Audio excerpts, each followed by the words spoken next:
সেই জন্যে একজন মানুষ দেবে আর একজন মানুষের প্রয়োজন হলে রক্তের গ্রুপ মিলিয়ে তাকে দিতে হবে, এটাই নিয়ম। সুতরাং রক্তের রং লাগেই হয়, যে ধর্ম বর্ণ সাধারণ মানুষ যায় যারাই বিভিন্ন বর্ণের মানুষের প্রত্যেকের রক্ত লাল। যেটা লেখা থাকে রক্ত যারা দেন হয়তো গ্রুপটা লেখা থাকে, আর কিছুই লেখা থাকে না। সুতরাং হিন্দুকে দিলেন, মুসলিমকে দিলেন, কি অন্য কোনো কেউ দিলেন, শিখ জৈন খ্রিস্টানকে দিলেন, সেটা কিন্তু গণ্য হয় না। কিন্তু সেই রক্ত আমরা যখন তাকে দিই তখন কিন্তু গ্রুপ মিলিয়ে সেই রোগীর দরকার পড়ে, সেখানেই আমরা দিই। তাই বলবো যে আপনারা এই রক্তটা যারা দিচ্ছেন বিশেষ করে তারা কোনো দুস্থ মানুষের প্রাণ বাঁচাতে সাহায্য করবে। অবশ্যই আপনারা প্রত্যেক বছরই আয়োজনটা করেন। একমাত্র রক্ত সংগ্রহ করতে থ্যালাসেমিয়া রোগীর পরিবারদের অনেক কাঠখড় পোড়াতে হয়। সুতরাং আজকে সংগৃহীত রক্তগুলি তাদের কাজে লাগে। অর্থের কারণে বিশাল একটা হাসপাতাল করে দেওয়া যায়, অনেক কিছু ইনফ্রাস্ট্রাকচার চেঞ্জ করে দেওয়া যায়, কিন্তু বাজার থেকে রক্তটা মেলে না।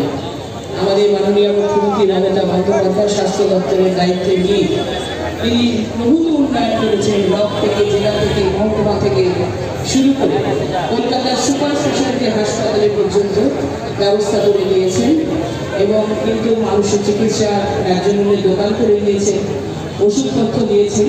কিন্তু রক্তটা আপনারা দেখবেন তবে একটি রোগীর প্রাণটা বাঁচবে। একজন মানুষ 4 বার বছরে রক্ত দিতে পারে, সেই মানুষ কত দেওয়ার ক্ষমতা আছে, সেই বছরে 4 বার এমন আসে রোগীর পরিবার ঘুরে ঘুরে বেড়ায়। সেখানে রোগীর পরিবার যদি আপনার গ্রুপটা জানা থাকে তাহলে সেই গ্রুপে রক্ত যদি মিলে যায় তাহলে ডাইরেক্ট রক্ত নেওয়ার পদ্ধতি আমাদের দেশে আছে। আমরা সকলকে আপনাদের ধন্যবাদ জানাচ্ছি। আমাদের প্রাক্তন পৌরপিতা, সকলের নয়নের মণি, 55 নম্বর ওয়ার্ডের পৌরপিতা প্রাক্তন অরুণ কুমার দাস অর্থাৎ বিশু দাস স্মরণে আমাদের আজকে রক্তদান শিবির।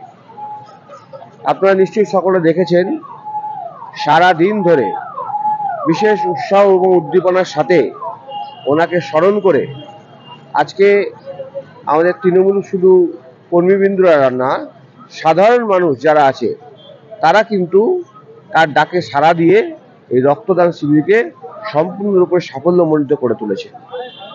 অরুণ দাস অর্থাৎ বিশু দাস শুধুমাত্র পৌরপিতা ছিলেন না, উনি ছিলেন এই 55 নম্বর ওয়ার্ডের রূপকার। 55 নম্বর ওয়ার্ডের জাতি ধর্ম বর্ণ নির্বিশেষে, দলমত নির্বিশেষে সকল মানুষের নয়নের মণি ছিলেন আমাদের প্রাক্তন পৌরপিতা অরুণ কুমার দাস। তাই অরুণ কুমার দাসের নামে যদি যখন যা হয় কোনো প্রোগ্রাম হলে মানুষকে বলতে হয় না, মানুষরা স্বেচ্ছায় তারা কিন্তু এসে তাদের প্রিয় নেতার অনুষ্ঠানকে সাফল্যমণ্ডিত করে তোলে। আমি ব্লক প্রেসিডেন্ট হিসাবে আমি এলাকার সকল মানুষকে দলমত নির্বিশেষে, জাতি ধর্ম বর্ণ নির্বিশেষে সকল মানুষকে আমি অভিনন্দন জানাবো।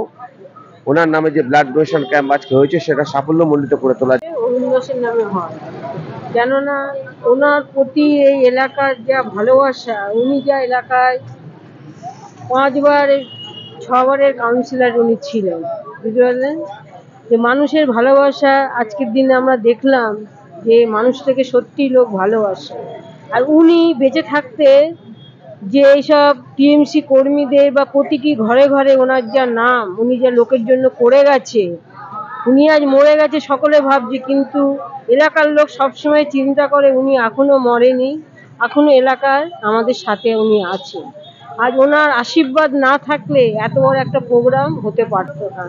আমরা যাকে যাকে বলেছি কার্ড দিয়ে, প্রতিটি মানুষ এসে আজকে উপস্থিত হয়েছে, কেননা অরুণ দাসের ভালোবাসার মধ্যে দিয়ে সকলে আসা শুরু করেছে। তাই আমি একটা কথাই বলবো, যতদিন আমরা এইসব প্রোগ্রাম রক্তদান শিবির করব, একমাত্র ওনার নামেই করব। কেন, উনি রাজনীতিটাকে প্রচণ্ড ভালোবাসতেন। এখন তো আমরা ভালো রাজনীতি করছি, অনেক দুর্দিনের সময় এই লোকটা সিপিএমের আমলে যা অত্যাচার খেয়েছে, আর সিপিএমের আমলে যা ওনাকে যা জেল খাটার থেকে আরম্ভ করে বাড়িতে বোম মারার থেকে 85 সালে যখন উনি প্রথমবার ভোটে জেতে আমার ফ্যামিলি শুদ্ধ পুরো মেরে ফেলে দিত, মানে আমরা একটা পাশের বাড়িতে কি আমরা আশ্রয় নিই। সে অসময়ের কাণ্ডারি হচ্ছে একমাত্র অরুণ দাস। কোনো দিন কোনো পার্টি ছাড়েনি, পার্টিটাকে হাতে নিয়ে লড়েছে। আর পার্টিতে কী করে লড়তে হয় আমরা ঘরে থেকে উনি আমার হাজবেন্ড হতে ঠিকই, কিন্তু আমরা শিখেছি, সেই শিক্ষাটা আমার ছেলেও পেয়েছে। আর আমরা এই অঞ্চলটাকে সেইভাবে আমরা ধরে রেখেছি, আগামী দিনেও আমরা ধরে রাখবো। অরুণ দাসের ইসেতেই আমরা চলবো আগামী দিনে। ওনাকে কোনোদিনও আমরা ভুলবো না, ভুলিনি, ভুলতে পারবো না।